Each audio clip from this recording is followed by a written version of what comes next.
In terms of how difficult South Carolina's SEC schedule is in 2024, I think it's fair to say that the conference did right by the Gamecocks. You are Locked On Gamecocks, your daily podcast on the South Carolina Gamecocks, part of the Locked On Podcast Network, your team every day. Hello, Gamecock Nation, and welcome back to the Locked On Gamecocks podcast, your show for the latest headlines and potential storylines on South Carolina Gamecock athletics.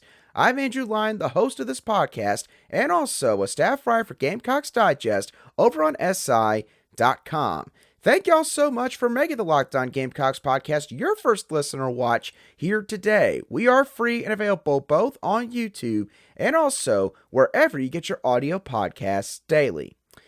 The SEC released the conference schedule for each of its member institutions back on Wednesday evening, and South Carolina found out that they're going to be facing a lot of both familiar and unfamiliar opponents in 2024. But when looking at the overall difficulty of the schedule, I think it's fair to say that the SEC gave Shane Beamer and the Gamecocks quite a favorable slate of games. When looking at South Carolina's 2024 SEC opponents and their collective win percentage over the past two seasons, along with their conference win percentage, South Carolina, when stacked up against everybody else in the conference, has the seventh easiest schedule.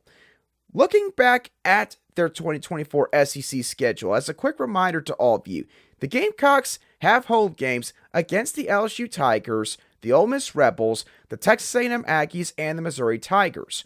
They have road games against the Alabama Crimson Tide, the Oklahoma Sooners, the Kentucky Wildcats, and the Vanderbilt Commodores. So, looking at this schedule, why is this favorable for South Carolina? Well, let's start off with the first point being that South Carolina arguably draws three of the five most talented teams from that SEC slate at home.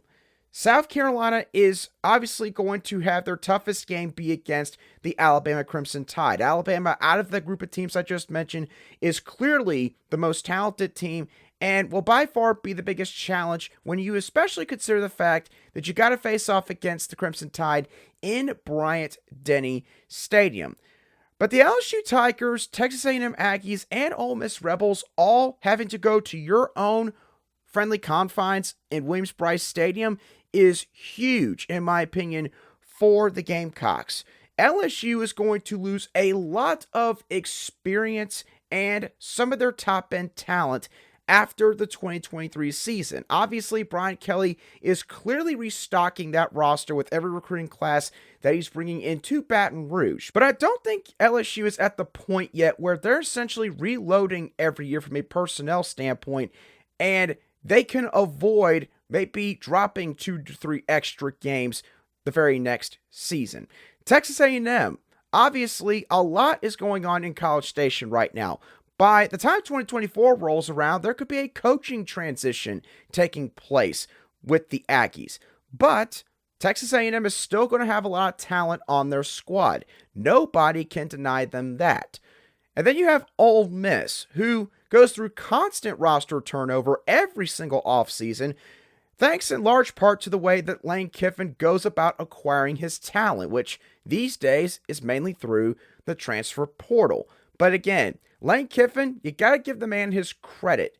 He does a very good job of reeling in some of the most talented offensive transfers, especially in all college football every offseason. So the Rebels, at least offensively, they're going to give you trouble from a talent standpoint. So it's good for South Carolina that the majority of the most talented teams they're going to face in their SEC slate in 2024 will have to come to Williams-Brice instead of it being the other way around. Here's the other thing.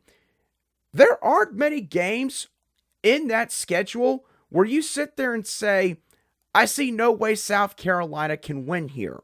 The only two games that you could probably point to in their 2024 SEC schedule where South Carolina could drop the game is probably their road game against Alabama and likely their home game against the LSU Tigers. But I don't think you could say that about the rest of these teams because, again, Texas A&M, we just talked about it. They have a lot of talent on their roster, but they have yet to be able to unlock the full potential of the players that they have in their program. Ole Miss, again, a talented team, especially on the offensive side of the ball. But at what point are the Rebels going to be able to consistently play complementary football to where they can consistently contend with that top half of the SEC? The Missouri Tigers. Eli Drinkwitz's middle name might as well be 500 record because that's all the Tigers have done since he's arrived in Columbia, Missouri. Alabama, obviously, again, said that they would probably beat South Carolina in this schedule. Oklahoma, they just went 6-7 in 2022. Brent Venables, it seems like he's still trying to figure things out being a brand new head coach in the college football world. And again, it's going to be Oklahoma's first year in the SEC. I'm not going to sit here and say they're going to lose almost all of their conference games like some people are already saying, but I do think that there's going to be a bit of a learning curve here for Oklahoma in terms of fully understanding just how deep this conference is. Kentucky, again, Kentucky's given you problems in the past 9-10 years, but if you're South Carolina, you don't look at Kentucky as an insurmountable challenge. At least you should, because if you do, well, we got a whole nother problem, honestly. And then Vanderbilt's Vanderbilt. South Carolina hasn't lost to the Commodores in like 15 years, so not really worried about that one either. The other reason why this schedule is favorable, going back to some of the more talented teams in LSU and Texas A&M, you get both those teams at home, which means that you don't have to go to those teams' stadiums. LSU and Texas A&M stadiums, I believe, hold at least 90,000 plus fans and are two of the most renowned home field advantages in all of college football. LSU's home environment is quite literally named Death Valley, for gosh sakes. And Kyle Field, listen, say what you want about Texas A&M Aggie fans. Say that they're kooky, say they're a little bit eccentric. I probably would not fight you on those points. But they've got a really rushous home field environment, and they love their Aggies, and they make it tough for opponents that go into Kyle Field. There's no question about that. So if you're going to face those two teams, you'd much rather have them in Williams-Brice, again, than have to go to their home stadium. And here's the other thing. South Carolina's floor with this SEC schedule is also going to be higher because there's not going to be any unfamiliarity factor with three of the lesser talented teams in this slate, which I point out to be Kentucky, Missouri, and Vanderbilt. So right there for South Carolina, yes, you play Kentucky and Vanderbilt on the road, but again, they don't exactly have notorious home field advantages. And then Missouri, if Shane Beamer and the Gamecocks can just figure out how to beat Eli Drinkwitz on game day, then you could easily take off in that series as well. So that's probably 3 conference wins right there, and that's before you get to some of maybe the toss-ups in Ole Miss and Texas A&M, and then of course you get to Oklahoma, LSU, and Alabama. So needless to say, I think that if you're a South Carolina fan, you gotta like what they did with the 2024 SEC schedule for the Gamecocks. There's a couple really good teams on the schedule. That's the way it should be, but it's also quite balanced in terms of the talent and how each of these teams really have done or performed on the field over the past few years. So all in all, South Carolina, in my opinion, you got a pretty favorable draw in terms of your SEC schedule for 2024. And here's the thing, 2024 is going to be sort of a reset button in terms of the perception of each individual team in the SEC. And in terms of overall perception, South Carolina has got a chance to either leapfrog or level the playing field with multiple teams that I would probably slot ahead of them from a perception standpoint in the SEC. We're going to dive into all of that a little bit deeper in just a couple moments right here on Locked On Gamecocks. But first, today's show is brought to you by Bird Dogs. If you're looking for a pair of shorts to wear throughout the entirety of the summer, you want a pair of shorts that's going to fit you well, you want something that's going to be comfortable, and you want something that, quite simply, you're going to be able to wear to multiple different venues and events. Maybe if you're going to a cookout, if you're going to the swimming pool, maybe if you're going to the beach, or maybe even if you're going to a work meeting. Bird Dogs are the perfect shorts for you. They don't have that restricting cotton type material that you see in a lot of other pairs of shorts out there. And Bird Dogs also has anti-stink sweat wicking fabric that helps to keep you cool and dry all day long throughout the summer. So go to birddogs.com/LockedOnCollege and enter promo code LockedOnCollege for a free Yeti style tumbler with your order. That's birddogs.com/LockedOnCollege for a free Yeti style tumbler. I promise you, once you put Bird Dogs on for the first time, you'll never want to take them off.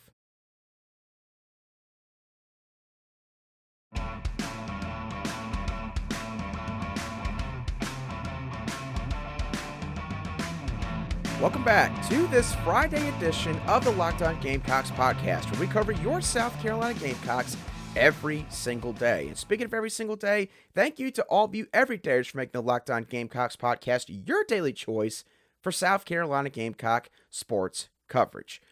When looking at the 2024 SEC slate for South Carolina, the 2024 season is going to shape up to be a good opportunity for the Gamecocks to continue to climb the ladder of SEC perception. Y'all have heard me talk about this before, especially you longtime viewers and listeners of the show.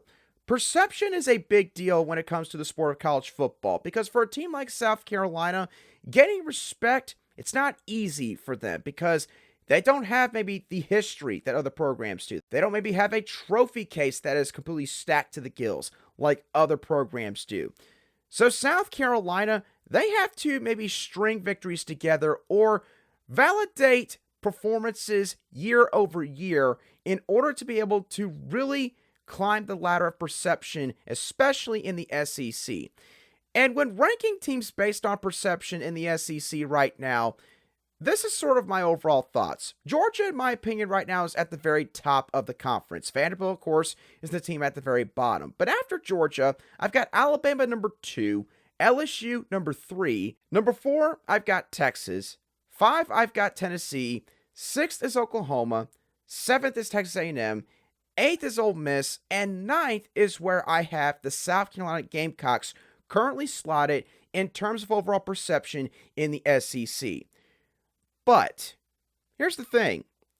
I think that South Carolina, in terms of perception, can leapfrog the 4 teams ahead of them on my subjective list in 2024. Those 4 teams being Tennessee, Oklahoma, Texas A&M, and Ole Miss. Now, how could South Carolina either leapfrog or maybe even gain just equal footing with these teams? Well, let's start off with Tennessee.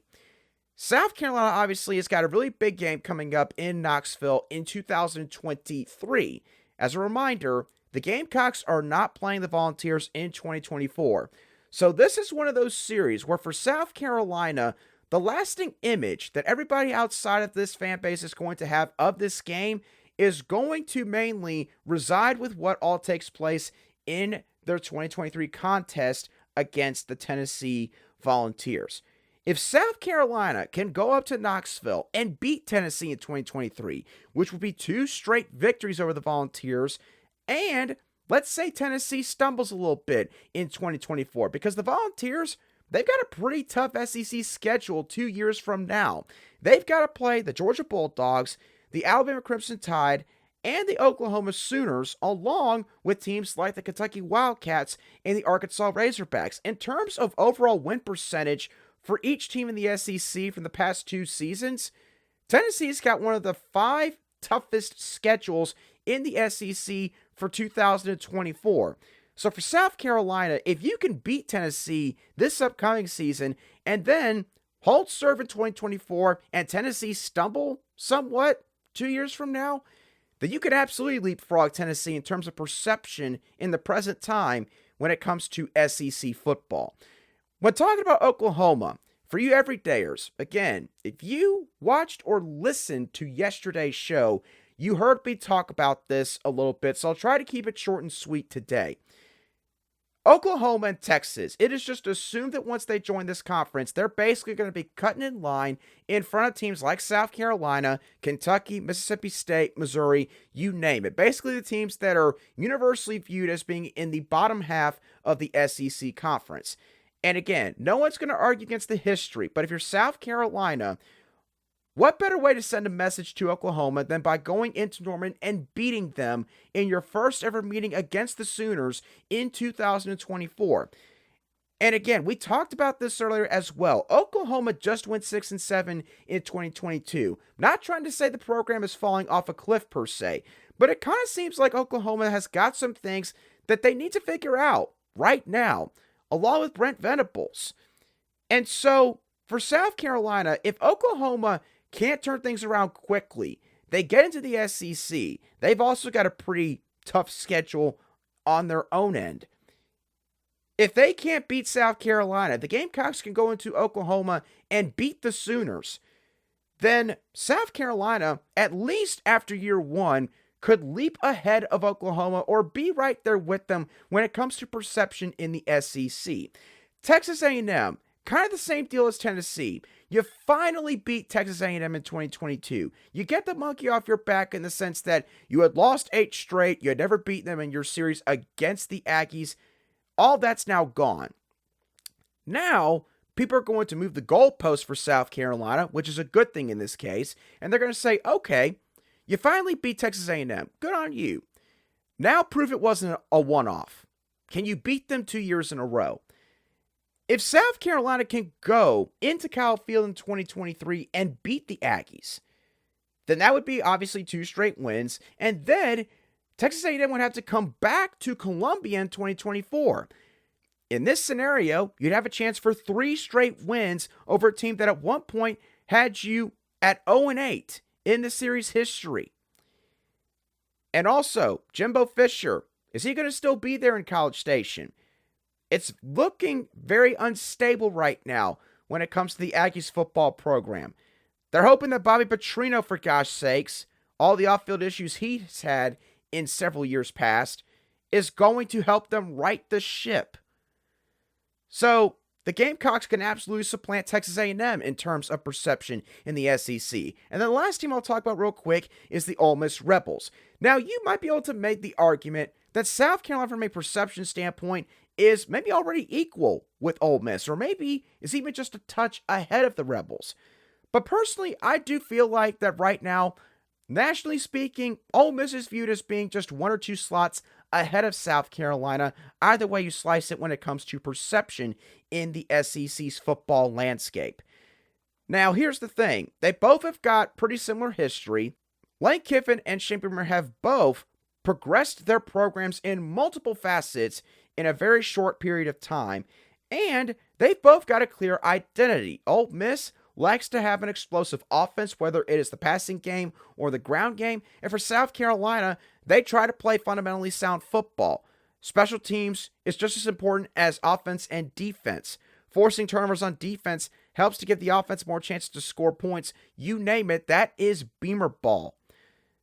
So South Carolina, it'll be the first time since 2020 that they will have faced the Ole Miss Rebels once this matchup takes place in 2024. If you can beat Ole Miss, and again, let's say Ole Miss is kind of just holding status quo because of how Lane Kiffin operates when it comes to acquiring talent, South Carolina, you could end up fully surpassing the Rebels in terms of perception if you can get by them in 2024. And also, again, you just don't fall off of a cliff per se on the field in 2023. And speaking of that, with all of this talk going on surrounding the 2024 season, all the excitement that's now brewing, is there a chance now that the 2023 season is being viewed as less important than the 2024 season? We're going to touch on that in more detail in just a moment after these messages. All right, let's get into the conversation surrounding the 2023 and the 2024 SEC football seasons. There's obviously a lot of excitement right now over 2024 because of the fact that every single team now knows who they're going to be playing both in their own stadium and on the road. Texas and Oklahoma are both joining the SEC conference, we're going to see certain rivalries come back. We're going to see some, unfortunately, go away. But we're going to see new and intriguing matchups at the same time that most fans are going to be interested to watch in order to see what all happens. And so when thinking about all that, is there a chance that this is now going to overshadow the 2023 season? Maybe this upcoming season will not mean as much. It won't matter to the people that cover this sport so closely or that pay attention to this sport so closely.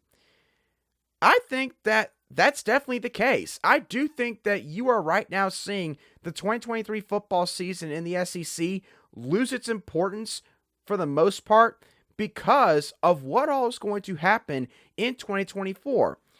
Schedule structure is going to change drastically 2 years from now. The expectations for several programs, admittedly, are going to have to also be altered.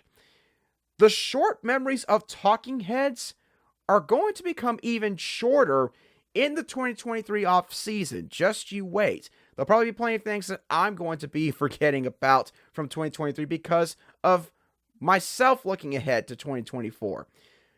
But how does this all affect South Carolina at the end of the day? Well, I've talked about it on the Locked On Gamecocks podcast in the past. I've said before that South Carolina, the key to 2023 is this. You do not need to fall off. Now, if you take a step back, let's say, in the win-loss column, let's say the Gamecocks only go 7-5. They don't go 8-4. They don't progress in the win-loss column for the third straight year in a row and win 9 games. They don't do either of those things. They just basically hold par and they get 7 wins. I think that if you're South Carolina, you are going to be content with that because obviously, without getting into all of the losses that you had on your roster from this offseason, South Carolina, right now, the goal is a long-term centric goal. Shane Beamer and the staff, they want to take South Carolina to the top of this conference. As much as some people, even some people in Columbia, will laugh at that notion, it is possible. South Carolina has got the ingredients to become a championship contending and eventually winning program. They do. But we've talked about this when it comes to perception, and perception becomes reality when it comes to recruiting, and the domino effect just keeps going on and on and on. You cannot stumble backwards for consecutive years. South Carolina's 2024 SEC schedule is favorable. So if you're the Gamecocks, what you need to make sure that you do is don't take a massive step back in 2023. Don't be having to fight to make it to a bowl game in the last 2 weeks of the regular season. Don't basically let all the games that you flipped in 2022 flip back on you. Don't lose to Tennessee, Texas A&M, Kentucky, and Clemson, and maybe you don't get Missouri. Missouri ends up beating you for like the 4th or 5th straight year in a row. You can't let all that happen in 2023 if you're South Carolina. You got to find a way to at least prevent all that from taking place, and you just got to meet a certain number, quite frankly. You got to just get to 7 wins. If you only win 6 games, then, your perception's not going to nosedive or anything, but some people are going to have at least some more questions about maybe the long-term trajectory in 2024. If you don't even win 6 games, let's say you only win 5 games, then we've got bigger problems, honestly. And that would end up being an entirely different discussion. But I think that because from a regional standpoint and a national standpoint, everybody's already looking ahead to 2024 so much, it might not end up mattering really what South Carolina does. Again, as long as you don't end up losing 7 games or more on your schedule. Maybe you could go 6-6 and you'll be okay, because once Texas and Oklahoma join and this new schedule gets implemented, at least for the 1 year that it's going to be there in 2024, then all's going to be forgotten. We'll probably end up going back to everyone's judged on what they've done historically, and if you're South Carolina, that might be the way you want it. You don't want people to end up maybe overestimating you. You would rather have them view you as the perennial underdog. the scrappy Gamecocks, the team that maybe gives a really solid team a good fight every once in a while, but they're just not a program that can ever get it done. That's the way they would love to be viewed, because that's how South Carolina is going to catch everybody off guard. But you're already starting to see that go away a little bit in the 2022 offseason, because Spencer Rattler and Antoine Juice Wells are coming back, and now all of a sudden everybody's sitting there saying South Carolina can win 8-9 games. They could beat Tennessee again. They could beat Clemson again. And everyone's just kind of already concluding that the Gamecocks can replicate what they did last year without looking at the entire picture. And again, in that case, sure, you don't mind that, because Gamecock fans, admittedly, they want to see South Carolina get more love nationally. But at the same time, I think that we can all acknowledge that the Gamecocks, there is something about them being an underdog where they seemingly perform better when they are being undervalued by a lot of people.